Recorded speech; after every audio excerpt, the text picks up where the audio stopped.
Hi friends, இப்போ ரீசெண்டாக music director G Prakash அவர்கள் ஒரு இன்டர்வியூல சீக்கிரமே அந்த பெரிய ஸ்டாரோட ஃபேன்ஸ் எல்லாம் ரிங்டோனை சேஞ்ச் பண்ண ரெடியா இருங்க அப்படின்ற மாதிரி சொன்னாரு.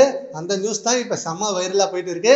மியூசிக் டைரக்டர் ஜி பிரகாஷ் அவர்கள் அந்த இன்டர்வியூல முழுசா என்ன சொல்லியிருக்காருன்னா, அவர்கிட்ட ஃபர்ஸ்ட் இப்போ நீங்க தான் நிறைய அப்டேட் கொடுத்துட்டு இருக்கீங்க, ஸோ இப்போ ஃபேன்ஸ் வெயிட் பண்ற அந்த அப்டேட்டும் நீங்க கொடுங்க அப்படின்னு கேட்டதுக்கு, ஆமா ஒரு பெரிய ஸ்டாரோட படம் அண்ட் பெரிய பட்ஜெட்ல ஒரு சென்சேஷனல் யங் டைரக்டர் கூட நான் ஒர்க் பண்றேன், இப்போ அந்த பேச்சுவார்த்தை போயிட்டு இருக்கு அண்ட் அது மட்டும் இல்லாம அது கண்டிப்பா ஓகே ஆகிடும் அண்ட் அந்த பெரிய ஸ்டாரோட ஃபேன்ஸ் எல்லாரும் சீக்கிரமே அவங்க ரிங்டோனை சேஞ்ச் பண்ண ரெடியா இருங்க அப்படின்ற மாதிரி சொல்லியிருக்காரு. அண்ட் இப்ப ரீசெண்ட் டேஸா நம்ம ஏகே ஃபேன்ஸ் எல்லாரும் ஜி பிரகாஷை மென்ஷன் பண்ணி ட்விட்டர்ல தலைவா பிஜிஎம் வெறித்தனமா இருக்கணும், சாங்ஸ் பயங்கரமா இருக்கணும் அப்படின்னு கேட்டதுக்கு ஜி பிரகாஷ் அவர்கள் எல்லாருக்கும் ரிப்ளை ட்வீட் போட்டிருக்காரு.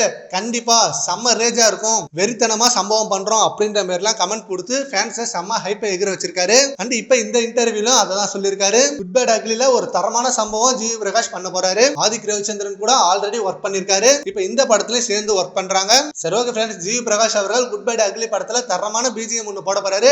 சீக்கிரமே நம்ம ஏகே ஃபேன்ஸ் எல்லாரும் ரிங்டோனை சேஞ்ச் பண்ண ரெடியா இருக்கணும். அதை பத்தி உங்க ஒப்பீனியனை நம்ம கான்வர்ஸ்ல கமெண்ட் பண்ணுங்க. Thank you friends.